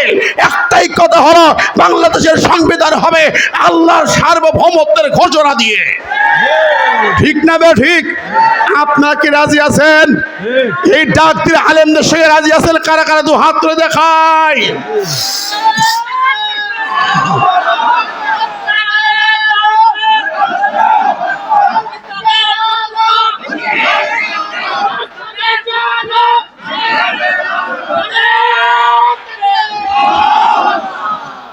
আমার ভাই বন্ধুরা, আমাদের এই কথা তাদের সহ্য হয় না, তাদের সহ্য হয় না। চুরি করলে হাত কাটা হবে, এই জন্য ও চুরি করবে বলে ওই আইন সহ্য করতে পারে না, ঠিক না ব্যাটি? জিনা করলে মাটিতে পুঁতি মারা হবে পাথর দিয়ে, এ সহ্য হবে না। আমরা তো এই লোকজন ফষ্টি নষ্টি করি। ঠিক কিনা কর? যারা জালেম তারা এই আইন সহ্য করতে পারবে না। যারা আল্লাহর কোরআন আইন সহ্য করতে পারবে না, এই আইন সহন করতে পারবে না, যারা চুরি করবে, ডাকাতি করবে, ছিনতাই করবে, লুটিপুটি খাবে, ক্ষমতার অপব্যবহার করবে, মানুষকে হয়রানি করবে, মানুষের উপরে জুলুম করবে, তারাই কেবল আল্লাহর সার্বভৌম ক্ষমতা মানে না। ওর নামে মুসলমান, চামড়া কাটা মুসলমান, ওর ইমান নাই। আমার ভাই বন্ধুরে রাগ করছেন, এখন কবরে ঢুকাই দিলেন কি বলে? মনে আছে তো? বিসমিল্লাহ ওয়ালা মিল্লাতি, কার দলে? রসুলের দলে। রসুল দয়ার নবী। আহারে, তা তো তুলনা নাই, ঠিক না ঠিক? তুই সবাইকে রিসিভ করবে, বেনামাজি হোক নামাজি হোক সবাই নেবে না, কথা খায় না, সবাই নেবে। যে লোক নামাজ পড়ে না তাকে রসুল নেবে নাকি? মেয়ের মানতারাকে সলাতের মুতাআম্মিদান ফাকাত কাফারা, যে ব্যক্তি ইচ্ছা করে নামাজ পড়ে না সে কাফের হয়ে যায়। অতএব যে নামাজ পড়ে সে কাফের। কবরে যতই তুমি কাফনের কাপড় পরায় রাখো হবে না। আল্লাহ বলেন ওয়ামাল্লাম ইয়াহকুম বিমা আনজালাল্লাহু ফাউলাইকা হুমুল কাফিরুন। যারা আল্লাহর আইন দিয়ে বিচার করে না, সমাজ চালায়, রাষ্ট্র চালায়, তারা কাফের। এখন যারা আল্লাহর আইনের বিরুদ্ধে, ওরা তো কাফের, ওদেরকে কি নবী রিসিভ করবে না। বন্ধুরি, এরপরে কবরে রেখে আসা হবে। রাখার পরে তিনটি প্রশ্ন, ওপেন প্রশ্ন, প্রশ্ন ফাঁস, কিন্তু এমন কঠিন প্রশ্ন যেই তিনটি প্রশ্নের জবাব, ওই যে সিন আনসিন প্রশ্ন দেখতেন না, আনসিন, ওটা আনসিন করছেন। ওর জবাব হচ্ছে এই করে 6666টা আয়াতের মধ্যে জবাব। ওর জবাব আমার নবীর গোটা জীবন সুন্নতের মধ্যে জবাব। প্রশ্ন সহজ, মার রব্বুকা মান নাবিয়ুকা মা দীনুকা। কয় হুজুর, ও তো মুখস্থ করি, প্রতিদিন মসজিদে বসে বসে পড়ি। মুখস্থ করার ব্যাপার না, নকল করার ব্যাপার না, এটা আনসিন প্রশ্ন, নকল করে পাশ করা যাবে না। মার রব্বুকা মানে কি জানো কি? তোমার আইনদাতাকে, তোমার হুকুমদাতাকে, তোমার বিধানদাতাকে। তুমি জামিনে কার আইন মেনেছ? 72 ডক্টর কামালের সংবিধান, নাকি বুবু হাসিনার সংবিধান, নাকি খালেদা জিয়ার সংবিধান, নাকি নিজামীর সংবিধান? কার সংবিধান, কার আইন মানছ? আল্লাহ। কার গোলামি করছ? কার আইনের শাসন মেনেছ? রব মানে আইনদাতা, বিধানদাতা, হুকুমদাতা। এই জমিনে আল্লাহ ছাড়া আইনদাতা কেউ নাই। আছে নাকি? আছে বন্ধুরা। শুধু না, আপনি কি জানেন আমার নবীকেও আল্লাহ ওই অধিকারে দেয় রে? কোরআন বলছে নবীরি লাইসা লাকা মিনাল আমরি শাইউন। নবীরি একটা আইন রচনা করার অধিকার তোমাকেও দেওয়া হয় নাই, নবীকেও দেওয়া হয় নাই। নবী কি বলে? নবী রে, তোমার আহলে বাইতকে বলে দাও। সূরা আকাবের 9 নম্বর আয়াত নাজিল হলো। ফাতিমা, হাসান, হুসাইন, আয়েশা সব বিবিদেরকে ঘরে এক জায়গায় বসাইয়া আমার নবী বলে, শোনো, তোমাদের জন্য আল্লাহ একটা আয়াত নাজিল করছে। কই ও বাবা, আমাদের জন্য কি? নবী বলে, ফাতিমা রে, তুই মনে করতে পারো আমার বাবা নবী রহমতুল আলামিন, আমার তো বাবারও ছিল জান্নাতে ঢুকে বসে থাকবো। হাসান হুসেন বলে, নাতি রে, ও আদরের নাতি রে, তুই চিন্তা করতে পারো না না আমার নানি জান্নাতে যাবে না, হবে না। আয়েশা, আমি কিছুই করতে পারবো না। আল্লাহ কি বলে শোনো, কুল মা কুনতু বিদাম মিনার রুসুল ওয়া মা আদরি মা ইফআলু বি ওয়ালা বিকুম ইন আত্তাবিউ ইল্লা মা ইউহা ইলাইয়া। আল্লাহ বলছে, বলে দাও তোমার আহলে বাইতকে বলে দাও, কাল হাসরের ময়দানে, মা আদরি, আমি জানি না তোমাদের সঙ্গে কি ব্যবহার করা হবে। আল্লাহু আকবার। আমি জানি না। আমাকে বলা হলো ওই আয়াতের পরের অংশ তুমি বলে দাও, ইন আত্তাবিউ ইল্লা মা ইউহা ইলাইয়া। আমি তো নবী, আল্লাহ আমার দোস্ত আমিও আত্মাবি অনুসরণ করি মা ইউহা ইলাইয়া, আমার পরে যা ওই করা হয় সেটাই আমাকে মানতে বাধ্য করা হয়, ওহির বাইরে আমিও চলতে পারি না। মা এন্তিকু আনিল হাওয়া, আমার মনের মতো করে কথা বলতে পারি না। শুধু তাই না, শোনো আল্লাহ বলেন আর সূরা হাক্কার ভিতরে ওয়ালাউ তাকাওয়ালা আলাইনা বাদাল আকাবিল লা আখাযনা মিনহু বিল ইয়ামিন সুম্মা লাকাতানা মিনহুল ওয়াতিন।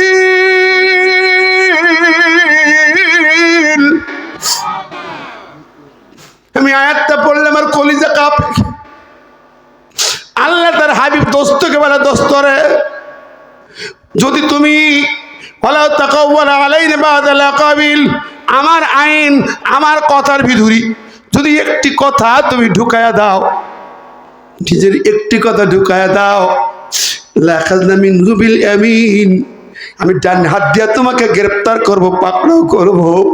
সুম্মা লাকাতানা মিনহুল ওয়াতিন, এরপরে আমি তোমার কথা না মানে ছিঁড়ে নেব, তোমার কণ্ঠনালী হুলকুমটা টেনে ছিঁড়ে নেব। আল্লাহু আকবার। কাকে বলা হচ্ছে? নবীকে, রাসূল কি? আমি বলছিলাম গত বছরে আমি একটা শহরে, বিভাগীয় শহর আমার কল্যাণ, বিশাল মাহফিল বলছিলাম, এমপি ছিল, মন্ত্রী ছিল, কত লোকজন ছিল। বললাম আমার নবীর একটা আইন নিজে বানানোর অধিকার নাই, তুমি এমপি, তুমি মন্ত্রী, সংসদে বসে ইচ্ছা মতো আইন কেমনে বানাবে? সেই নবীর উম্মত তুমি, তোমার নিজের আইন বানাই কোথায় অধিকার? কোন অধিকার তোমার নাই। কোন এমপি মন্ত্রী যত বড় লিডার হও, তোমার নিজের মতো করে আইন বানাইতে পারার অধিকার নাই। আল্লাহ পাক বলেন ওমা কানা লিল মুমিনি ওয়ালা মুমিনাতিন ইযা কাযাল্লাহু রাসূলুহু আমরান আইয়াকুনা লাহুমুল খিয়ারাতু মিন আমরিহিম, সূরা আহজাবের 36 নম্বর আয়াত। ঈমানদার যদি হও, পুরুষ হও নারী হও, গান গাও, সংসদে গান গেয়ে বেড়াও, নেচি বেড়াও, কিন্তু আইন বানাইতে পারবে না। আমার আইনের বিরুদ্ধে আইন চলবে না। ইজা কাযাল্লাহু রাসূলু আমরান, আল্লাহ এবং তার রাসূল যা আইন দিয়েছে, এই আইনের বিপরীত কোন আইন তৈরি করার কোনো অধিকার তোমার নাই। কে বলছে? জোরে বলেন কে? আছে? নবীরও ছিল না, কোন এমপির নাই, মন্ত্রীর নাই, অন্তর্বর্তী সরকারের নাই। কোরআন সুন্নাহর বাইরে যদি ইমানদার দাবি করো, মুসলমানের বাচ্চা দাবি করো, মুসলমানের রক্ত তোমার জন্ম যদি হয়ে থাকে, আল্লাহর কোরআনের বাইরে যে কোনো আইন তৈরি করতে পারবে না। আর যারা তৈরি করবে তারা মুসলমান না, ইসলামের রক্ত নাই, বেজম্মার রক্ত ছাড়া কেউ কোরআনের বিপরীত আইন তৈরি করতে পারবে না। পরিষ্কার কথা, ঠিক না বে ঠিক? রাগ করলেন? মাইন্ড করলেন? ও বন্ধুরে, ভাবি কি আমরা, চিন্তা করি কি? কবরে রাখলাম আর হয়ে গেল জবাব। কবরে রাখার সময় ফাতিমাকে রেখে আসা হয়েছে। আবু যার কবরের ধারে দাঁড়ায় কয়, কবর জানিস কারে রাখলাম? কবর রে, ও কবর রে, মাটির কবর রে, একটু কথা শোন। আমি আবু যার বলি, নবীর সাহাবী বলি, আজকে তোর ভিতরে খাতুনি জান্নাতকে রেখি মা ফাতিমা। শোন, কবর হেরে খোদার স্ত্রী কি কবরের তোর কাছে রাখি? সাবধান। ওরে মাটির কবর, জান্নাত যুবকদের সর্দার হাসান হুসাইনের মাকে তোর ভিতরে রাখি। কবর কথা বলে না, আবার ডাকে, কবর রে, তোর ভিতরি বিশ্বনবীর দুলালী মা ফাতিমাকে রাখি। সাবধান, সাবধান, যেন বেয়াদবি করিস না। কবর পরিচয় পেল। আমরা তো কত পরিচয় দিই না, জেলখানায় পুলিশ ধরলে কত পরিচয় দিই, যে ধরা পুলিশ কে জানো, অমুকের অমুকের লোক, এমপির লোক, চেয়ারম্যানের লোক, পুলিশ, সাবধান। ঠিক না? ঠিক। আমাদের বোধ কবরে, এ কবরের দারোগা, মালেক দারোগা আসবি কবরে। ঠিক না? ঠিক। মালেক দারোগা, মালেক মানে ফেরেশতা। ওই ফেরেশতা ঘুষ খাবে না? খাবে। দুনিয়ার অফিসার পুলিশ ঘুষ দিলে রিমান্ড বাতিল হয়ে যাবে। পুলিশের টাকা দিলে মারবে না, কবরের ফেরেশতা রিমান্ডে নেবে, ঘুষঘাট চলবে না। মন্ত্রীর সোয়াল, প্রেসিডেন্টের সোয়াল, পরিচয় চলবে। নবীর কন্যার পরিচয় দেয় মাটির কবরে, বলে আবু জার রে, আমি তো আলীর বিবি চিনি না, খাতুনে জান্নাত চিনি না, আমি হাসান হোসেনের মা চিনি না, আমি বিশ্বনবীর দুলালী কন্যা চিনি না। আমি মাটি, একমাত্র আল্লাহর সৃষ্টি, একেবারে খাঁটি, কোনো পরিচয় চলবে না। শুধু নেক আমল লাগবে, নির্ভেজাল ঈমান লাগবে, আমল। কবরবাসী, যেই তুমি আসো না কেন, যদি আমল নিয়ে আসো, ঈমান ঠিক করে আসো, আমি তোমাকে জান্নাতের বিছানা বিছাই দেব। সুবহানাল্লাহ। আর যদি ফাতেমা তুমি যদি আমল ভালো নিয়ে আসতে না পারো, আমি একটা কোলাকুলি করে একটা চাপ দিয়ে দেব, এমন ঠাসা দিয়ে দেব তোমারে, হাড্ডি গুড্ডি ভেঙে চুরি মাটির সঙ্গে মিশে যাবে। সেই মাটি, মাটি কাউকে চিনবে? খবর কাউকে চিনে? যত পরিচয় দাও, হুজুর কত দোয়া করি, কাজে লাগবে কতটুকুন। আমার নবী কবরে পাশে দাঁড়ায়া, আব্দুল উবাইর কবরে পাশে দাঁড়ায়া নবী নামাজ জানাজা বলে, আল্লাহ কই দোয়া করিস লা তুসাল্লি, নামাজ আর পড়াবি না কারো। এরকম কোন মুনাফিকের জানাজা পড়াইবা না, এমনকি ওয়ালা তাকুম আলা কবরিহি, ওদের কবরের ধারেও দাঁড়াইবা না। ইস্তাগফির লাহুম আও লা তাস্তাগফির লাহুম, দোয়া করো আর না করো, ক্ষমা চাও আর না চাও, 70 বার ক্ষমা চাও, দোয়া কবুল হবে না। আল্লাহ নবী বলেন, আল্লাহ 70 বার কইছে, আমি 71 বার করি দেখ। নবী 71 নম্বরে দোয়া করি, আল্লাহ কয় দোয়া রাখ, হাত নামাক। মুনাফিকের জন্য দোয়া কবুল হবে না। নবীর পিছনে নামাজ পড়ে, নবীর পিছনে নামাজ পড়তো লোকটা। জুমার দিন এসে নবীর নামের এলান করতো মদিনাবাসী, সেই নবীর জন্য তোমরা সম্মানিত, সেই নবী খুতবা দেবে শোনো, এই ঘোষণা দিয়ে নবীর পিছনে দাঁড়াইতো। সেই লোকটার বেলায় আল্লাহ কয়, নবীর 70 বার ইস্তেগফার করলে কবুল হবে না, এমনকি ওর কবরের ধারে দাঁড়াইবা না কোনোদিন। শুধু ও না, ওর সিলসিলায় যারা জড়িয়ে মুখে কালেমা পড়েছি, আমার উলুহিয়াতের বিরোধিতা করেছি, মুখে কালেমা পড়েছি, আমার নবীকে রাষ্ট্রনায়ক না মেনে দুনিয়ার পচা নেতারা রাষ্ট্রনায়ক মানে, তাদের আইন মানে, মুনাফিকের বাচ্চা, ওদের জন্য কোনো দোয়া হবে না, কবরে দোয়া করো না। ভাইরা আমার, এখন বলুন তো, কবরের আলোচনা এখনই শেষ করা যাবে? কষ্ট দিচ্ছি আপনাদের ভাই, কবরের কথা কইছি তাই আমি এই আলোচনা শুরু করলে সে জায়গায় সেই চেয়ারম্যান বললো, হুজুর ও রাখেন আর দরকার নেই। ওরে বাবা, কয় কি বন্ধুরে, প্রশ্নের জবাব কি দেবে? মারবার পোকা। এই দেশের আইন চললো সারা জীবন, বঙ্গবন্ধুর আইন, জিয়াউর রহমানের আইন, এরশাদের আইন, খালেদার আইন, হাসিনার আইন, 54 বছর এদের আইন চলেছে। আপনি কবরে কি বলবেন যে আল্লাহর আইন মানছি আমি? রব্বুকে মানে কার আইন মানছি? আল্লাহকে রব আপনার মুখ দিয়ে বের হবে না, হবে না, হবে না বলে লাদি, আপনি যতই মুখস্থ করেন লাদি, লিখে রেখে দেন, লাভ হবে না। তোমার নেতাকে, নবীকে, আপনি নবীকে মানেন নাই, স্লোগান যে অমুক ভাই যেখানে আমরা আছি সেখানে, সে ভাই যখন কবরে তোমরা কেন উপরে যাও না কেন সেখানে। সারা জীবন নেতা না স্লোগান দিস, অমুক ভাইয়ের চরিত্র ফুলের মতন পবিত্র। কি ফুলে পবিত্র? ওর মুখে গাজার গন্ধ।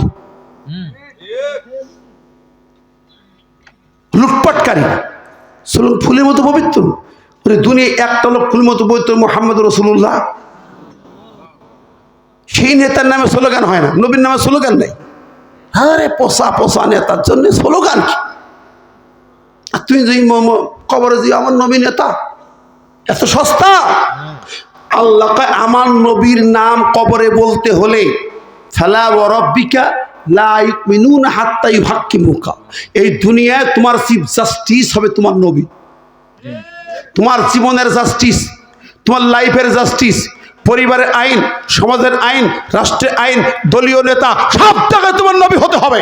ঠিক আছে কিনা যাচাই করেন। নাই আল্লাহ কয় আর একটা সূরা আযাবের 6 নম্বরে, আন-নাবিয়্যু আওলা বিল মুমিনিনা মিন আনফুসিহিম, নবী হবে ঈমানদারের ঈমানের কাছে জানের চেয়ে প্রাণের চেয়েও সম্মানিত। জানের চেয়ে সম্মানী। আপনার কলিজায় হাত দেন, বুকে হাত দেন, আপনি নবীকে সর্বোচ্চ ভালোবাসা দিতে পারছেন? মিলাদের সময় ওই দরুদ পড়ি জিলিপি, কথা কন, নামাজ একটু দরুদ, মাহফিলে একটু দরুদ, মিলাদের দরুদ, ওই শেষ। আল্লাহ জানের চেয়েও নবীকে ভালোবাসতে হবে, জান দি প্রাণ দি। আপনার সন্তানকে যেমন ভালোবাসে তার চেয়ে বেশি। লা ইকমিনু আহাদুকুম হাত্তা আকুনা হাব্বা ইলাইহি মিন ওয়ালিদি ওয়ালাদি ওয়ান নাসি আজমাইন। তোমার সন্তান পিতামাতাকে যেমন ভালোবাসো, তোমার সন্তান হাঁটতে যেই পড়ে গেছে যে লাভ দিয়ে যেই ধরো, ঠিক না ঠিক? তোমার সন্তান রাস্তায় গাড়ি চাপা পড়ো, তুমি জীবনের ঝুঁকি নিয়ে লাভ দিয়ে যেই বাচ্চাকে তুলে আনো, তার জন্য নবীকে বেশি ভালোবাসতে হবে।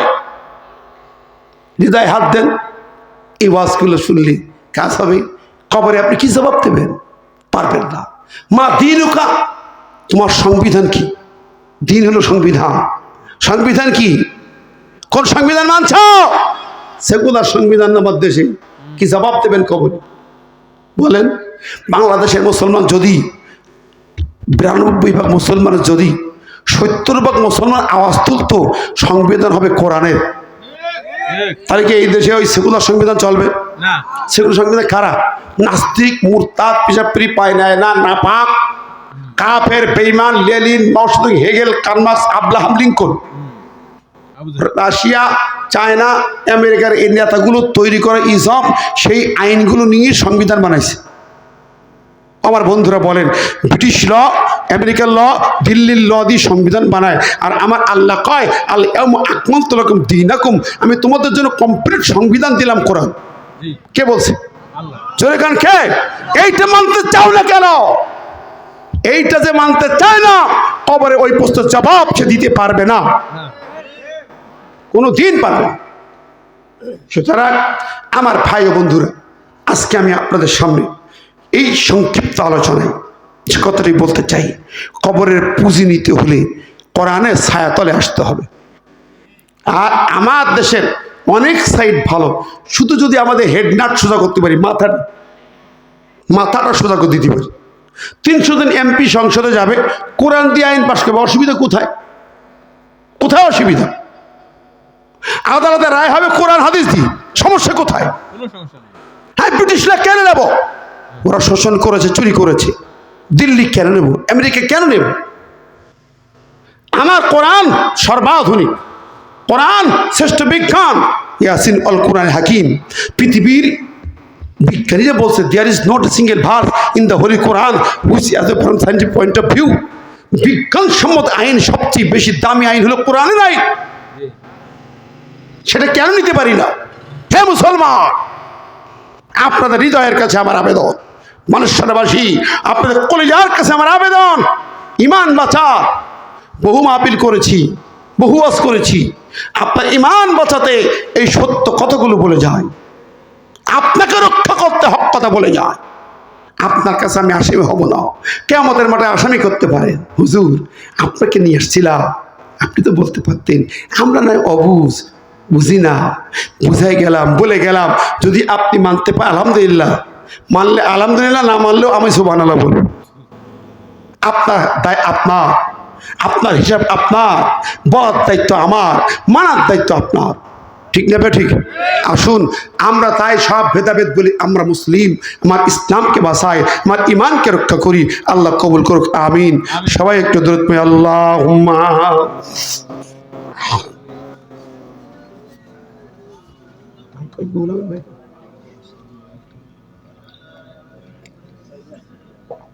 শেষ করে দিলাম, মাশাআল্লাহ। আমরা সবাই পেরে হাজিরিন, আমরা যেহেতু এখানে দেখেন, আমাদের রুহু চলে যাবে, যে সময় রুহু টান দেবে আল্লাহ, আপনি থাকতে পারবেন না। 1 সেকেন্ডের নেই ভরসা, সাঙ্গ হবে রং তামাশা, দুনিয়ার রং তামাশা সাঙ্গ হবে 1 মিনিট 1 সেকেন্ডে। কাজেই আমরা যেন 5 ওয়াক্ত নামাজ আদায় করি, কোরআন পড়ি প্রতিদিন, আল্লাহর বিধান প্রতিষ্ঠার জন্য সংগ্রামী কাফেলায় যুক্ত হয়ে যায়, ঠিক না? ঠিক। আল্লাহ আমাদের সেই